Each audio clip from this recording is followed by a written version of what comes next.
Tony Vlaho is here, Chief Marketing Officer of ExecuNet, and it's my pleasure to be speaking today with Scott Anthony. Hey, Scott. Hey, Tony. How are you? Good, thank you. And Scott, of course, is Managing Partner at Innosight. He's been dubbed Dr.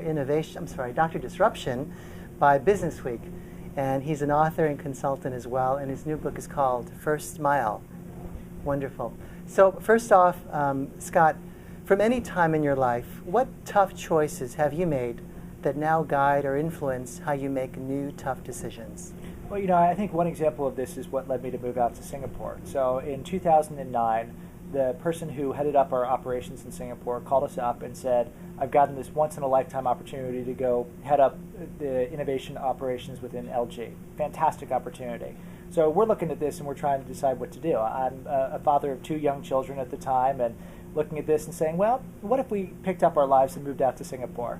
And part of it was a desire to have a different life experience. Part of it was we were consulting to lots of companies in the U.S. that you noticed that all of their top executives spent time overseas, so you felt like you needed that peer experience. But it was something that was, in my mind, a reasonably big risk, and there are lots of things that could go wrong. But I would never, ever do it differently. I've learned a ton being out there. We fight tough fights every day, both in our consulting business and in our venture business. But it's really, I feel, transformed who I am as a leader. So the way that I then pick this up and apply it inside the day-to-day work now is advise people to put themselves in places that are out of their comfort zone. In my case, it was both a different geography as well as a different business line. Because I had grown up in our consulting business, we had this incubator and venture investment arm in Singapore that I had never done before. And being out of the comfort zone is the only way you really learn. Wow, great. So, Scott, what are the 1, 2, or 3 toughest challenges that organizational leaders need to overcome to lead us into the future?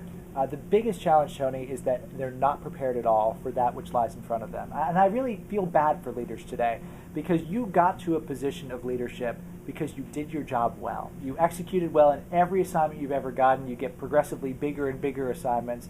And the reward for that today is you're naked and helpless. What do I mean by that? When somebody is working on something that's in your core business, you know all the tricks, you know the questions to ask, you did their job beforehand. You know when they're bluffing, you really can go and lead them in the right way. But that's a decreasing part of a leader's job today. A leader increasingly has to invent the future, has to go into new markets, has to go into new businesses, and nobody knows what the right answer is. So instead of saying, I got you, you made a mistake, they got to say, I'm going to help you come up with the experiment and test and learn and iterate in different ways. It is a completely different set of muscles. The leader has to go from being the decision maker to the guider, and that is a big transformation for most leaders. Wow, fantastic. So what are your 1 or 2 biggest lessons, Scott, learned that might help other leaders as they face similar challenges? So I think something that I have learned without question for anything that we've done with a big company, with a startup company, is that there is no such thing as a perfect idea. People try to find it. They work like crazy. They analyze like crazy. They think like crazy to come up with something that does not exist. I really am a believer in the Edison line, genius is 1% inspiration, 99% perspiration. You study any innovation success story and you see trials and tribulations and twists and turns along the way to success.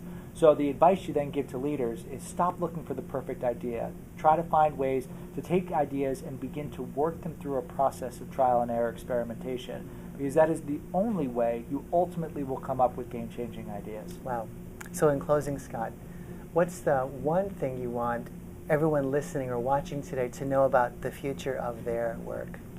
The one thing about the future of your work is it is meaningfully different than it is today. Exactly how it will be different, I do not know. But I know that which you're doing tomorrow, the way in which you're doing it, and who you are doing it with will all be different. So you got to be ready for it. Awesome. Thanks so much. Thank you. Pleasure. Thank you.